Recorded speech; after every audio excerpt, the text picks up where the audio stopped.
Good evening. The country tonight is in the midst of what may be the most serious constitutional crisis in its history. The president has fired the special Watergate prosecutor, Archibald Cox. Because of the president's action, the attorney general has resigned. Elliot Richardson has quit, saying he cannot carry out Mr. Nixon's instructions. All of this adds up to a totally unprecedented situation, a grave and profound crisis in which the president has set himself against his own attorney general and the Department of Justice. Nothing like this has ever happened before.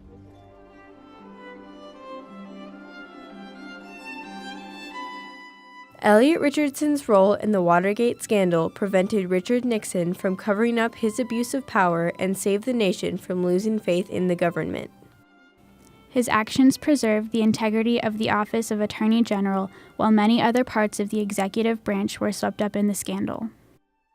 As leader of the Department of Justice, Elliot Richardson stood up to the President of the United States to hinder the abuse of power by the Nixon administration. Elliot Lee Richardson was born in Boston, Massachusetts in 1920 and received a bachelor's degree from Harvard in 1941. I think he was very affected by his school days. His school had the motto, "Dare to be true." And he held that up as a value that he was going to keep really all of his life, and especially in his political career. I mean, I thought he was a superhero. And it was nothing at all surprising to me that he would always do the right thing. After serving in World War II and being a part of the Normandy Beach invasion and receiving a Bronze Star and a Purple Heart, Richardson attended Harvard Law School and graduated in 1947. He was a law clerk and served in various Massachusetts government positions before Nixon chose him as Undersecretary of State in 1969, then Secretary of Department of Health, Education, and Welfare from 1970 to 1973. He was appointed Nixon's Secretary of Defense in 1973 and soon after was appointed Attorney General. On June 17, 1972, 5 men were arrested for breaking into the Watergate complex and Democratic National Committee offices and attempting to bug them. The Nixon administration denied involvement with the break-in, but the FBI reported that the operation came from the political sabotage involved in Nixon's re-election campaign. Despite the scandal that November, Nixon was re-elected by one of the biggest landslides ever. In April of 1973, Nixon requested the resignations of his top advisors, H.R. Haldeman, John Ehrlichman, John Dean, and John Mitchell due to their involvement in the scandal, along with the Attorney General Richard Kleindienst. Elliot Richardson stepped into the role of Attorney General due to this event. His one condition was for the Watergate investigation to remain separate from the White House. Well, you're the man, you're my man, and by God, we back you up all to the hilt. Do you understand that? I do. I think I can do it right. I really do. Of course you can. Do what you want, and I'll back you to the hilt. I don't give a damn what you do. I am for you. Do you understand? Get to the bottom of this. As the Senate Watergate Committee began televised hearings, Elliot Richardson named Archibald Cox as special prosecutor. Mr. Cox will have full independence as far as I'm concerned. He has been given, or will be given, upon his appointment, full authority to investigate all aspects of the Watergate case itself and other related matters. Prosecutor Cox requested the presidential tape recordings of Oval Office and telephone conversations. Nixon refused to turn them over.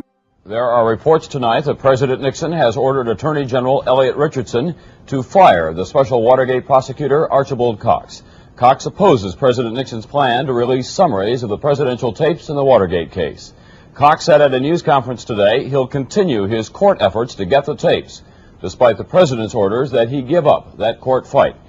On October 20th, 1973, Nixon ordered his new Attorney General, Elliot Richardson, to fire Special Prosecutor Cox. That order resulted in what became known as the Saturday Night Massacre. Richardson resigned rather than unjustly dismiss Cox. The Deputy Attorney General, Bill Ruckelshaus, did the same. It was left to Ruckelshouse's next in line, Solicitor General Robert Bork, to do Nixon's bidding and fire Cox. After Cox was fired, Nixon ordered the FBI to occupy Richardson's and Ruckelshouse's former offices. He disbanded the Special Prosecution Staff and returned the investigation to the Justice Department Criminal Division, defying the promised independence of the investigation from the White House. The President, at that point, thought he had no choice but to direct the Attorney General to discharge Mr. Cox. And I, given my role in guaranteeing the independence of the Special Prosecutor, as well as my belief in the public interests embodied in that role, felt equally clear that I could not discharge him. And so I resigned.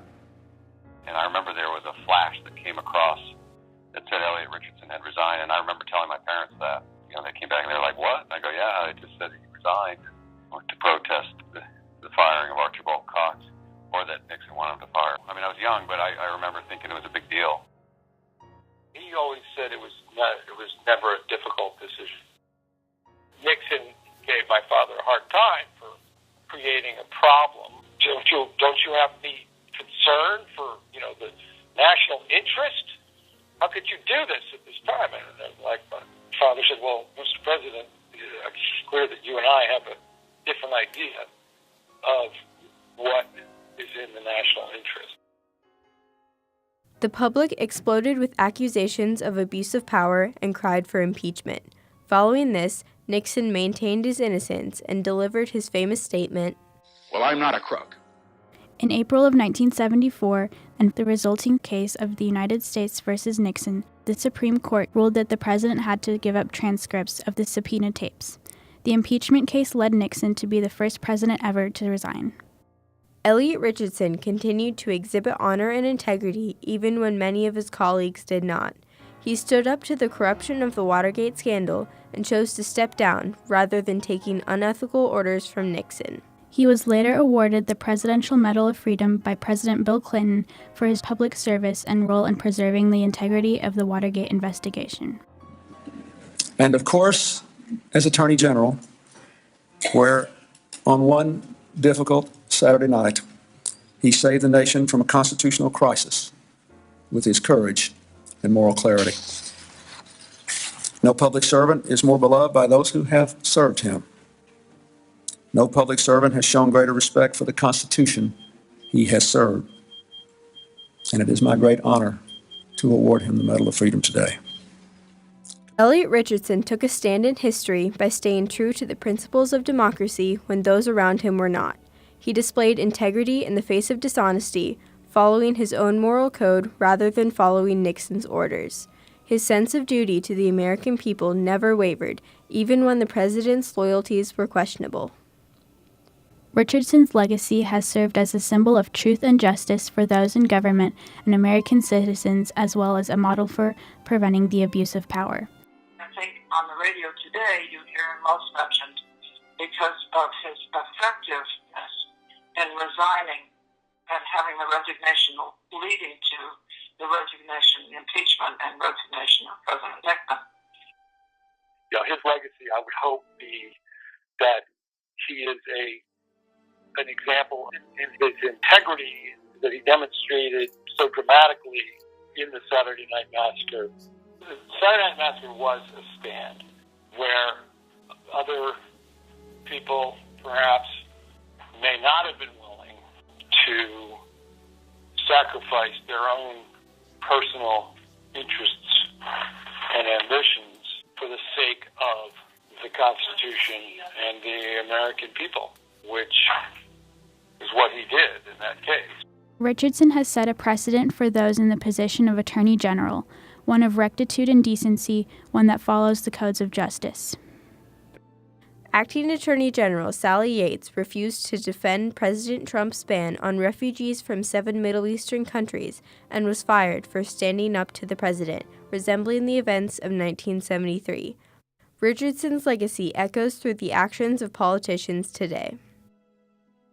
Elliot Richardson, standing up to scandal by stepping down.